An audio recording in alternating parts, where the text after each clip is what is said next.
Hello world, this is Maya Sundermeyer, and I'd like to welcome you to the latest edition of my blogs. And at this very point in time, I'm talking about what it's like to live on the autism spectrum.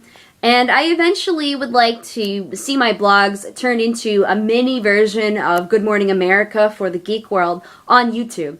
And that would include doing a live show at DragonCon right here in Atlanta, and maybe going into Georgia Tech Institute of Technology and taking advantage of the free lectures based on the latest findings over there and interviewing the latest professors.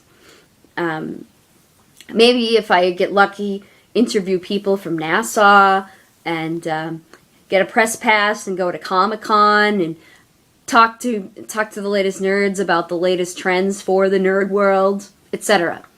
But right now, I am going to talk about living on the autism spectrum versus living independently. And to start off the blog, I would like to talk about a course that I took at Georgia State University when I was looking at psychology as a major, since it was a requirement. The name of the course was called Issues in Multicultural Psychology. And the course entailed talking about, or covered, a specific system that our society puts up that with certain types of norms and the certain types of people that they want in it, well, that can have special privileges. And I'm talking about it like a class system versus a racial system. And some of the things that I have seen happen is we have an African American versus a Caucasian walking in a mall late at night, and we can have an African American who will walk through a mall and they will be harassed by a Caucasian or male or female, a security officer, and look suspicious, like, may I help? Can I help you with something? And then you have somebody like a Caucasian person that will walk through, and the officers won't say or do anything unless that person happens to look suspicious. And I see the same thing for people with special needs like myself. And a great example for me would be like I had applied for a job in a salon down by the airport right here in Atlanta, and it was during the interview that I mentioned that I live on the autism spectrum, and the lady kept asking me all kinds of questions, like, do you have a social worker? Do you have a job coach? Where are your parents?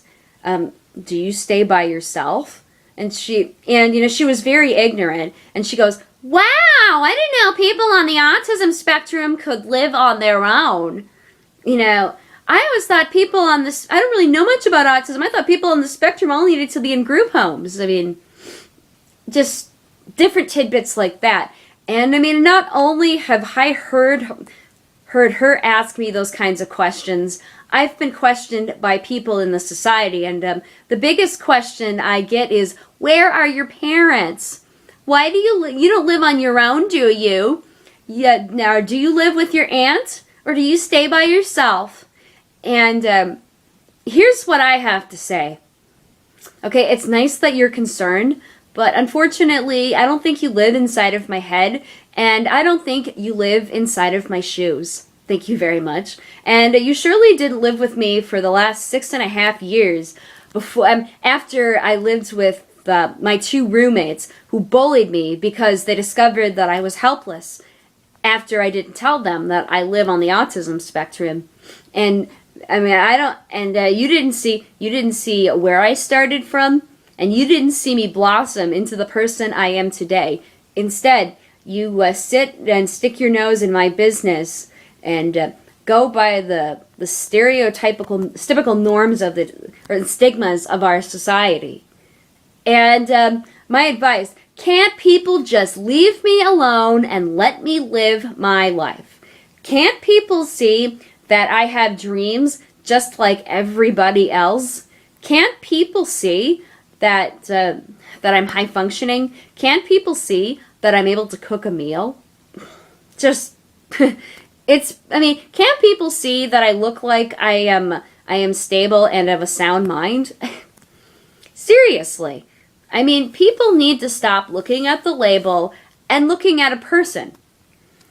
And so, that's one area. Other things that I have been told based on living independently is when I first bought this condo, I was showing it to a coworker, and at that time a job coach back in 2009, and two of them looked at me and said, "I didn't think you could afford that condo. You're on Social Security, aren't you?" And rather than congratulate me, they went right to my financial sources and with just because I live on Social Security. Again, it's none of their business. None. But now, I have a challenge for you.